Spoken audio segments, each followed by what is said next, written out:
The WWE is now on the road to SummerSlam. It is not a lengthy road to SummerSlam, but they are on the road to SummerSlam. So, how did they do? The show begins with what was one of the bigger stories of the weekend, Naomi cashing in her Money in the Bank contract. She shuts down the "you deserve it" chants right away. She said, "You ain't feeling the glow, but you're feeling me now." Such a good line. Rhea comes down, Iyo comes down as well, and immediately they make it a triple threat match for SummerSlam. We talked on the Evolution recap about how these two, Rhea and Iyo, have a fantastic chemistry. Naomi, I think, is going to fit like a glove in all of that. So that this is going to be a phenomenal match. And honestly, I doubt they will because of the other kind of big things that are happening. This could main event one of the nights for WWE. I really think this could. I don't think it will, but I think they absolutely could. You get the Judgment Day against the Kabuki Warriors. Another chance for the Judgment Day to keep building their momentum and some chemistry. I do like the story that they are telling with all of this. Finn Balor just being a little shit in the background and forcing Dom out to the ring to, oh, we need to protect the belts, for Liv, right? All of that just so good. I do like establishing the Kabuki Warriors, at least as a tag team on the show, even if they lost. It's just nice to establish another tag team there, with the exception of Natty and Maxine Dupree. Not much there. So nice that they are able to kind of work that into something on the Raw side, because that seems to be the main brand for the Judgment Day right now. And then you do continue some progression as well with the AJ Styles and Dominic Mysterio story setting things up. And again, Finn Balor has just been excellent in this whole situation. He has really found this character, I think, very effectively. Bayley against Lyra Valkyria, 2 out of 3 falls for the number 1 contendership for the Women's Intercontinental Championship. This match was excellent. This is the type of showcase that Lyra has needed the last couple of nights with Evolution and then Monday Night Raw. This is exactly what they needed from her. Exactly what should be done here. As with most 2 out of 3 falls matches, it does take a little bit of time to get going, but then once this one really hit that gear, it was fantastic. I was surprised that Lyra got the win here. I thought that it was kind of over with her and Becky, but a decent promo to start, a big win, excited for this match, and I would imagine she gets the win now at SummerSlam, and trying to build her character up a little bit. But we're talking about like trying to give her a bit of a showcase.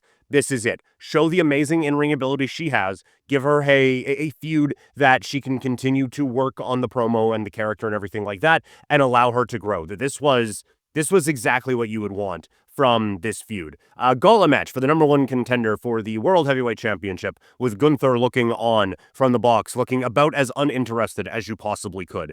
And the big takeaway from this, he doesn't get the win, but it's another star-making night for Bron Breakker. They give him a promo with Gunther to start it off, and that was perfect. Obviously, everyone is really behind Bron Breakker at this point, and we will see what they are doing with the legitimacy of Seth Rollins' injury and everything like that. But this is a guy who is a star. I think he's a babyface. It works really well with Paul Heyman, but I think this guy has the offensive abilities of a babyface, and I think that should do it. I do think that the match was excellent, and obviously was a showcase for him as he gets 40 minutes. I do think that it did show that there needs to be a bit of a rounding out of his offense if he is going to be doing something for that long. Like, if we are going to get into the epic match territory, we need a little bit more, because it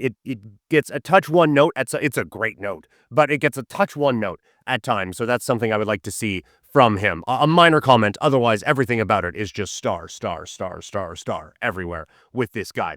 CM Punk gets the win. He's going to be the number 1 contender now with Gunther. This is going to lead to a lot of great promo work with these two over the next couple of weeks. I'm very excited to see what the build is between these two. I do wish we had a longer build for it, which is another very frustrating aspect of all of this, is that you have a gigantic show and you have 2 weeks basically to build up to it. Again, the WWE just continues to get in their own way with trying to counter program here. AEW. I do think you tell a few good stories in this thing. Bronson Reed helping out, continuing the Jey Uso story. Might be easy for him to be left behind in the whole Braun thing, but I thought he looked pretty strong. And then Roman comes out, and oh my goodness, that reaction. Like, talk about, oh, he had a good pop. No, that's a good pop. This is on a completely different level. The crowd was so excited to see the OTC back in the WWE, and have him help out Jay was massive. So there is a real fun couple of weeks ahead with Roman Reigns back in the WWE, at least for now. Overall, this was a good show. We had a lot of advancement for SummerSlam very, very quickly with a sprint on for that now. It put a very good spotlight on Bron Breakker and CM Punk getting his title match. So we progressed a few things. We got ready for SummerSlam. It was a bit rushed, but overall, a pretty good show for the WWE.